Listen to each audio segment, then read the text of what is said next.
first, some somber news, some sad news. There were some releases from WWE recently. Xyon Quinn, Jinder Mahal, Veer, Songa, Xia Li. I also read today Von Wagner apparently was recently released. Fightful Select reported that the reasoning behind them was cited as budget cuts internally, although it's unknown how that was conveyed to talent. Higher-ups reportedly indicated the decisions were made through a combination of not appearing on television due to lack of creative for the talent released and a perceived lack of progress compared to tenure. So, Justin, always sad when someone loses their job, and you feel bad for all of these individuals. This is a little different, though. Typically, in the past, they've always just said budget cuts, and they moved on. Fightful Select is saying there's a little bit more to it this time around. Yeah, I mean, obviously, unfortunate, of course, for anybody losing their gig, and especially when, let's be real, WWE is making lots of money. They're turning lots of great profit. But as any savvy executive in any big business is going to tell you, you're making money, well, you always want to make a little bit more. So there's always going to be budget cuts, and there's always going to be cuts because they're constantly filling up their pipeline. They're constantly adding talent. So when you add some talent, they're just by natural, you're going to take away some talent. It is interesting. Jinder and Indashir.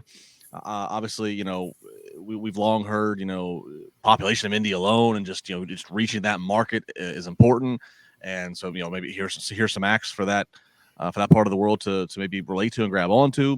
Xia Li, the first Chinese-born superstar. I was really into her work in the old Black and Gold NXT when they gave the backstory to her character, and it was kind of had like a little Chinese mythological. Mm-hmm. I felt it. Whether they didn't have creative to follow up on that, whether they felt that her in-ring work just wasn't getting along where they thought it should, I don't know. Same thing with Jinder and Nishir. Obviously, Jinder been around for a long time. Maybe they felt they just kind of ran the well dry with him, and then Indashir just didn't several starts and stops. And again, I can only assume that they were presented so one-dimensionally each time. Just here's the two big silent killers that don't speak and that just do a few big power moves. I can only assume that was kept happening because that's all they had.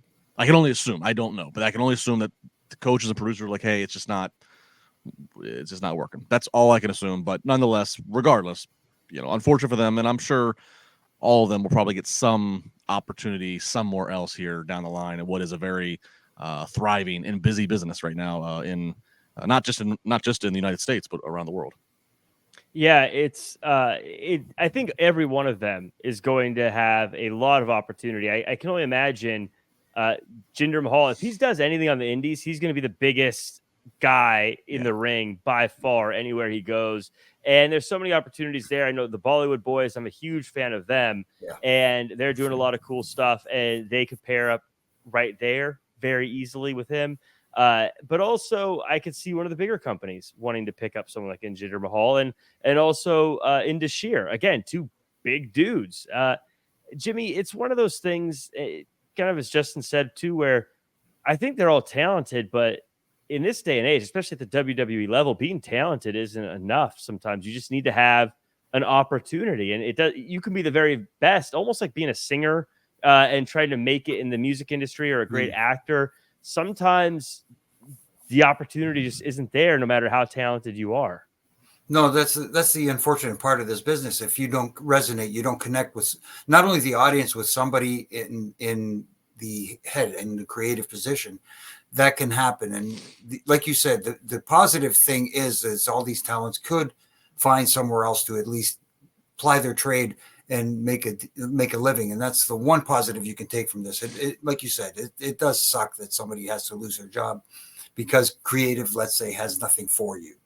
And, and this is an opportunity. Look at what happened to Drew when Drew left. Maybe this is an opportunity for them to find themselves creatively and express themselves and find, develop their characters and develop something that maybe in the future, somebody like WWE or even an AEW or TNA goes, hey, I like what they're doing over here. Let's bring them in and give them a shot again, or something along those lines. Well, I think it's for a weekend for it to happen when you look and you see someone who was recently released themselves, fairly recently.